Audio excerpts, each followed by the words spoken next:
Number 33. Exploiting sophistry's greatest weakness.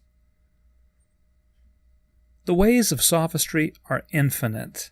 If one counterfeit argument doesn't work, there are plenty more to choose from. Something is bound to stick. As soon as the sophist moves you onto her ground, you're done for. With such variety, how can you even hope to keep up with them? The key is not to even try. There are exactly two and only two ways to argue, in an academic sense, honestly. Number 1, dispute the facts. Number 2, dispute the logic. That's it. The key to defeating sophistry is to stick to these two concepts like a bulldog. Sophistry never deals directly with the issue. It distorts one or both of these two principles. Something about sophistry is dishonest, distorted, off the mark, indirect, distracting. If it does deal with the argument, or if it attempts to, then you're not really dealing with sophistry. You're dealing with an honest argument. Be careful not to mistake mere disagreement with sophistry. There's no way to tell if the person you are arguing with, in the academic sense, is indeed what I would call a real sophist. I think they are relatively rare. I believe most people have never really thought through anything critically. They're simply reacting to something they hear that appears to go against them automatically, without thinking. I can't claim to have thought through everything myself either. The best goal is to inspire real thinking, not necessarily to win at anything.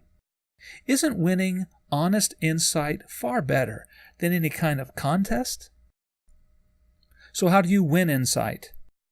In the classical way, the Socratic method, you ask basic, fundamental questions. What is the purpose here? Have we clarified our important concepts? What implicit assumptions are being made here? Are those assumptions reasonable? What other assumptions might we make? How do we know that our information is solid? How can we find out? Is our information clear and accurate? Is it relevant to the problem? You see how the critical thinking model works? It gives you the basic building blocks of reasoning itself, so you question that reasoning. Don't fight the sophist. Question the reasoning. The key is bulldogging. When the other strays off of the facts or strays away from the logic, come back to them like a bulldog. Well, what you bring up seems to me to be different from the topic altogether.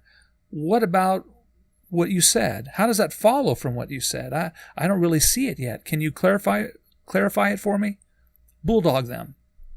If you're in the presence of a real sophist or someone who has no intention of thinking anything through, of not even engaging in a true argument, a real discussion, it has been my experience they will give up at some point when they realize that you're not interested in playing sophistic games and that you can't be manipulated. They know that if they can get you on the field of sophistry, they win. However, you never step onto that field. You simply invite them to reason. Sophists will use every trick in the book. They'll beg the question, utilize ad hominems, create misgivings, excuse inconsistencies, demonize your position while sanctifying their own, use double standards, use the big lie, red herrings, vague generalities. The list can go on and on. But you need not memorize a list of fallacies. Don't do what I've done. I committed 44 to memory. Just stick to the two principles. You could respond with, I don't see how what you said directly disputes the facts of the argument. That's one response you might make. Or, I don't see how what you said directly contests the logic of the argument. You can do quite nicely with those two responses alone.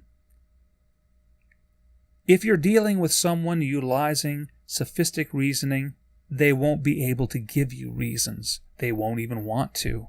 However, those who do try to give reasons are engaging in an honest debate or discussion. They are arguing in good faith.